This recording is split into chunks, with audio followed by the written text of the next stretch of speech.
The Galactic Union soldiers gathered in the dimly lit war room, their laughter echoing across the metallic walls.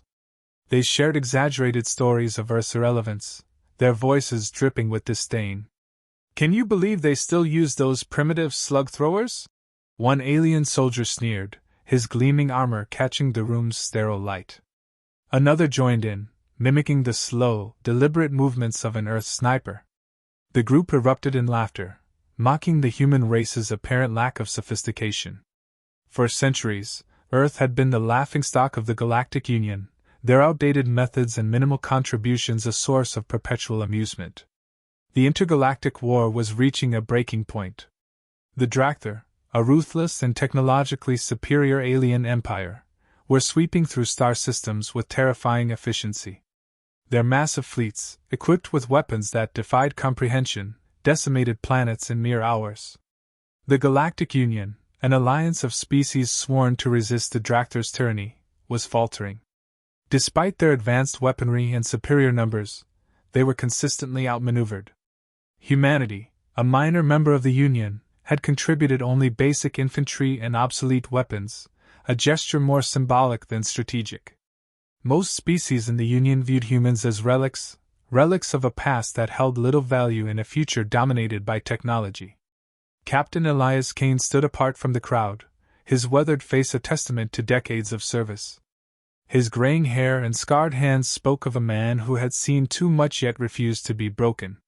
Dressed in a simple, worn combat uniform, he carried himself with a quiet confidence that went unnoticed by the younger, flashier soldiers around him. Elias was a sniper, a master of an art considered irrelevant in the age of plasma cannons and automated targeting systems. His weapon of choice, a bolt-action rifle outfitted with an optical scope, was the antithesis of the sleek energy weapons wielded by his peers. To the Union strategists, he was a relic, just like the tools he used. Elias had retired years ago, content to live out his days in solitude, tending to a modest cabin on a quiet Earth colony. But the war had come calling, and with it, a desperate plea for skilled fighters. Reluctantly he had returned, not out of duty to the Union, but because he couldn't stand idly by while innocent lives were lost. Despite his experience, he was met with skepticism and outright mockery. "A rifle? Against the Dracthyr? What are you going to do, poke their eyes out?" one officer joked during a briefing. Elias didn't respond, his expression remaining impassive. He didn't need their approval. The War Council convened in haste, tension hanging thick in the air. Reports detailed the Dracthyr's latest movements. A summit of their top leaders was planned on a heavily fortified planet deep in enemy territory.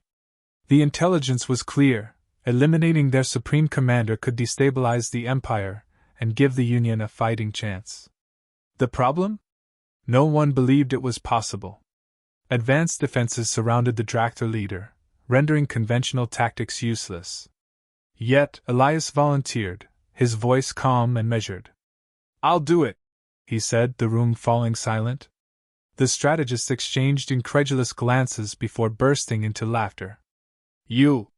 With that antique of yours? You're serious?" one of them asked, disbelief etched across his face. Elias didn't flinch.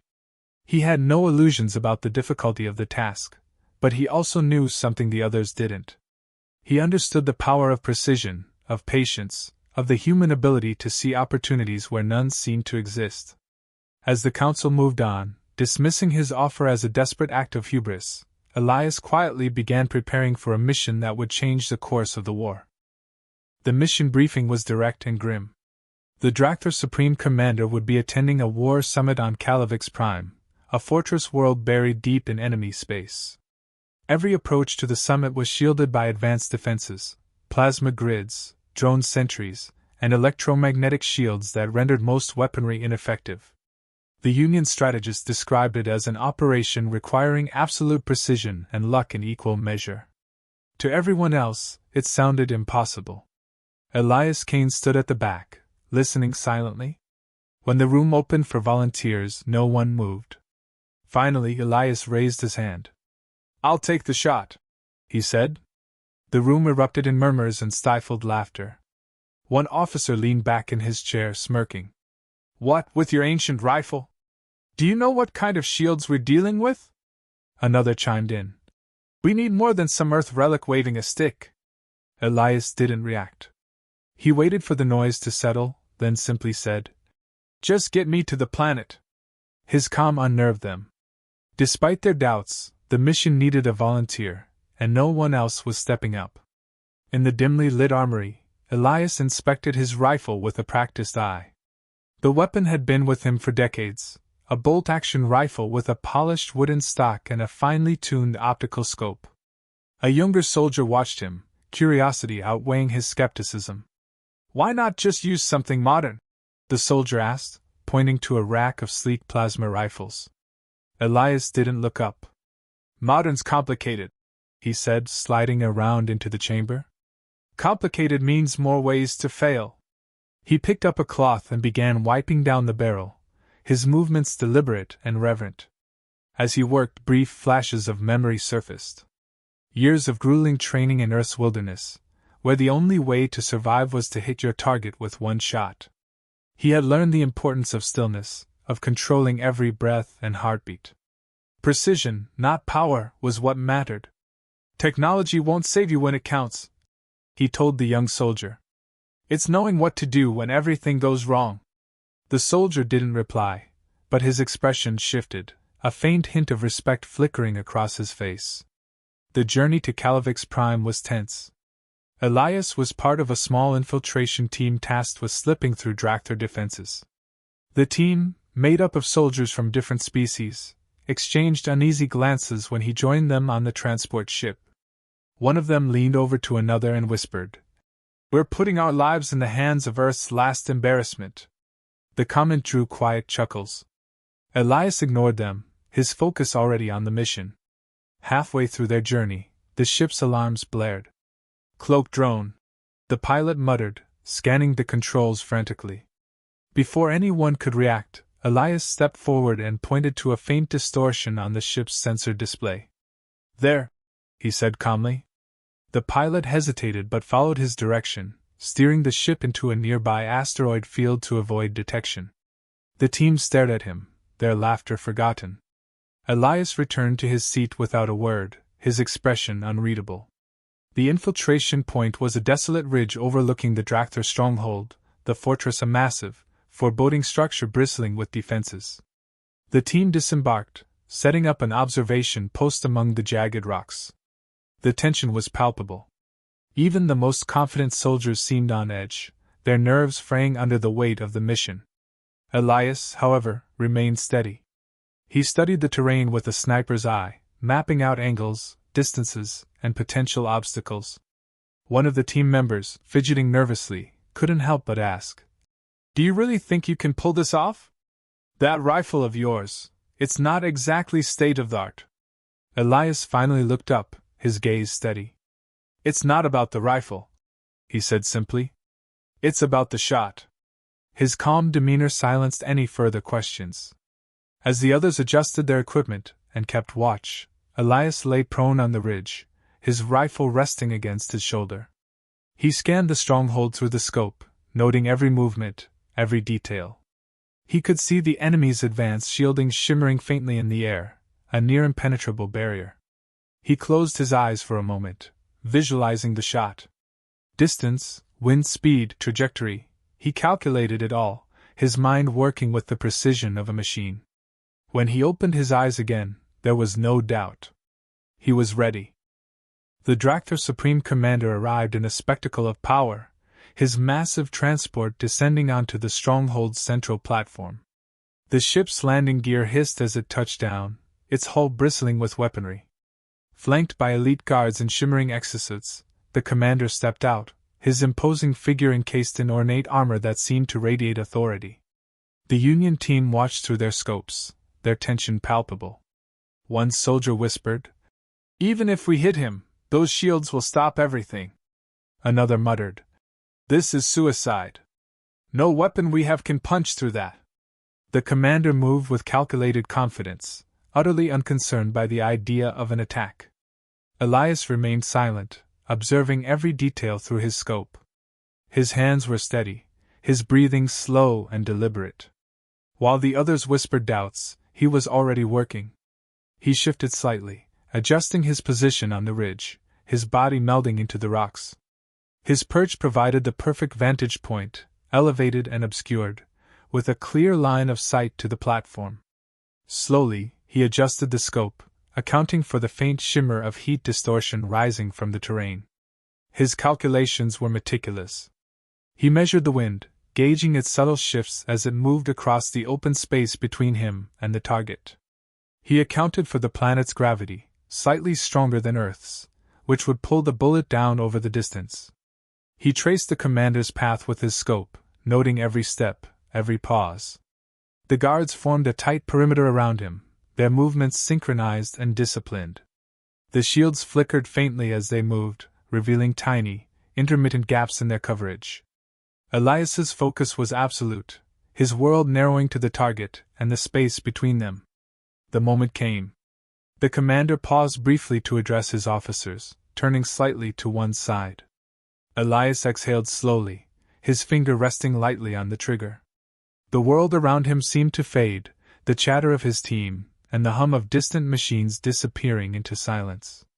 He waited, his pulse steady, as he anticipated the precise moment when the gap in the shielding would align with his shot. The rifle's crack broke the silence, sharp and thunderous against the still air. The bullet flew, its trajectory perfect. It cut through the distance with lethal precision, slipping through the fleeting gap in the shield just as the commander moved. The projectile struck its mark, a small, unarmored seam at the base of the commander's neck. For a moment there was stillness. Then, the Supreme Commander collapsed, his massive form crumpling to the ground in a lifeless heap. The Union team froze, their disbelief palpable. One soldier stammered, "Did he just?" Another shook his head, eyes wide. The Dracthyr forces erupted into chaos, their disciplined ranks breaking as panic spread. The elite guards scrambled to assess the situation, their cohesion shattered without their leader's command. Distant alarms began to wail, signaling confusion throughout the stronghold. Elias lowered his rifle and stood, his expression unreadable. His team stared at him in stunned silence, the weight of what had just happened sinking in. Against every odd, against every doubt, he had done it. The impossible shot had been made, and the war would never be the same. The Dracthyr forces faltered in the wake of their supreme commander's death. The once unbreakable cohesion of their military began to crumble, with confusion rippling through their ranks. Commanders scrambled to re-establish control, but the loss of their leader, both a tactical genius and a figurehead, proved too great a blow. Rumors of betrayal and sabotage spread among the soldiers, sowing distrust. Entire battalions retreated from the front lines, abandoning key strongholds and leaving critical positions exposed. The Galactic Union seized the opportunity. Emboldened by the chaos, they launched a series of coordinated offensives, reclaiming territory that had been lost for months. Back at the Union base, the atmosphere was electric.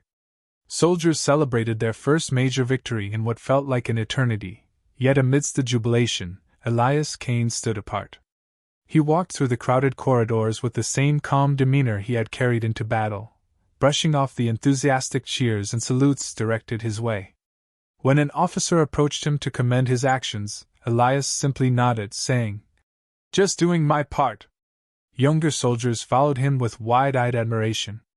Whispers of his legendary shot spread like wildfire, each retelling more embellished than the last.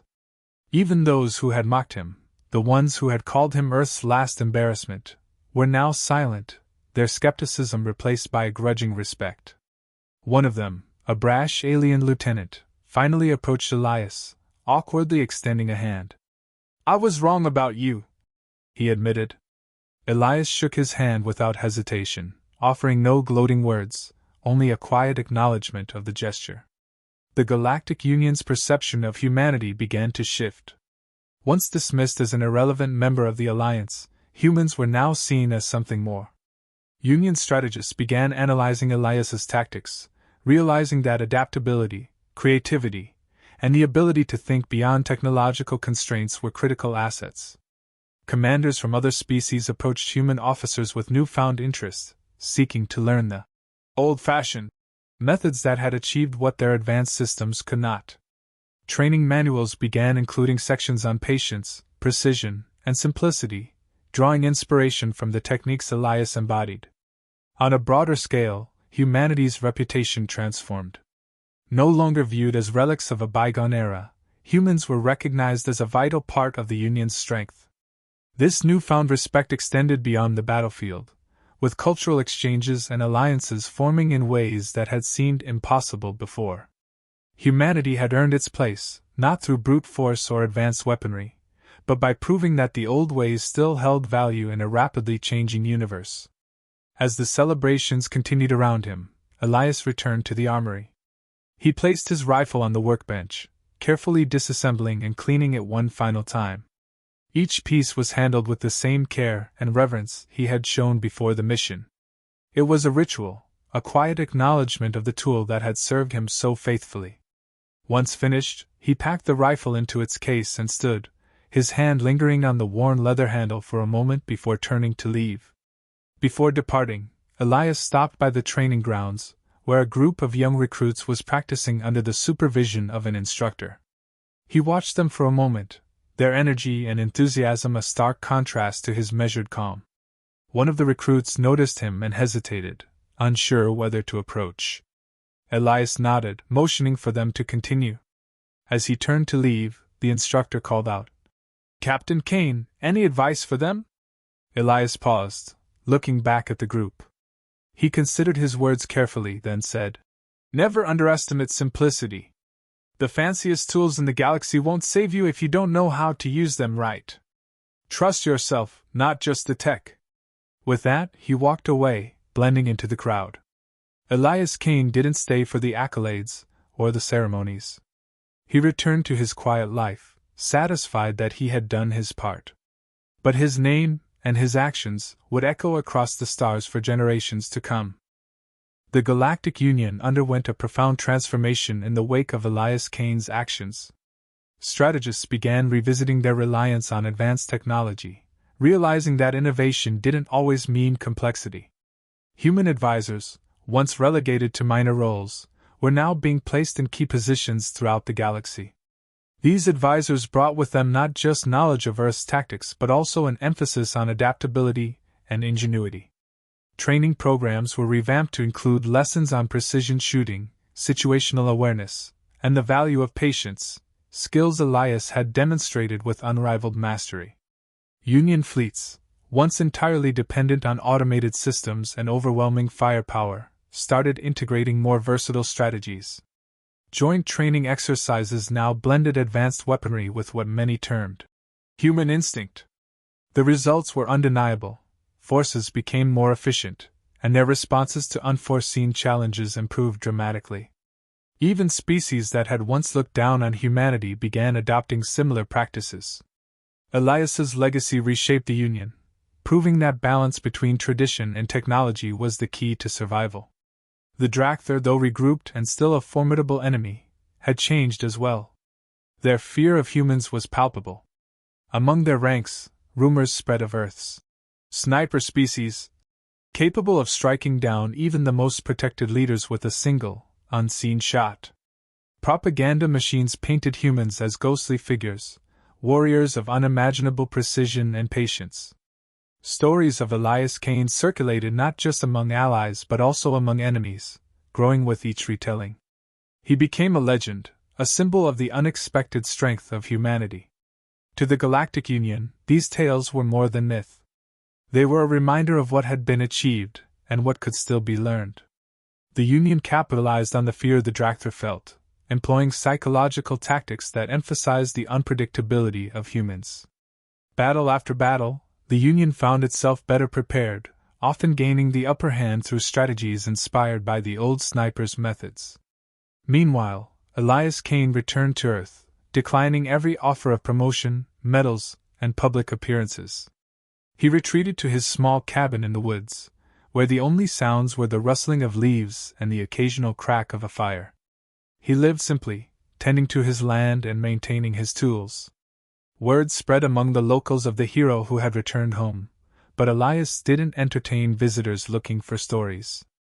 Instead, he spent his days quietly mentoring the young people in the area, teaching them not about war but about life.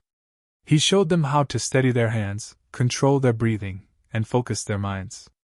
"It's not just about shooting," he would say. "It's about understanding yourself, your surroundings, and the moment. That's what keeps you alive." The children listened, some too young to fully grasp his words but all captivated by the man who spoke them. To them, he was a figure of wisdom and patience, far removed from the chaos of war. As the galaxy moved forward, a faceless narrator recounted the tale of Elias Kane, weaving his story into the greater tapestry of humanity's place in the stars. The narrator reflected on the universal lesson Elias had left behind: never judge based on appearances, and never underestimate the power of simplicity. It was a story of resilience, of ingenuity, and of quiet determination in the face of overwhelming odds. Humanity, once dismissed as an afterthought, had proven its worth not through overwhelming numbers or technological marvels, but through its ability to adapt and endure. Elias Kane's single shot was not just a turning point in the war, it was a reminder that sometimes the simplest solutions are the most profound. And so, the story of the old sniper lived on, inspiring generations to look beyond the surface and find strength in unexpected places.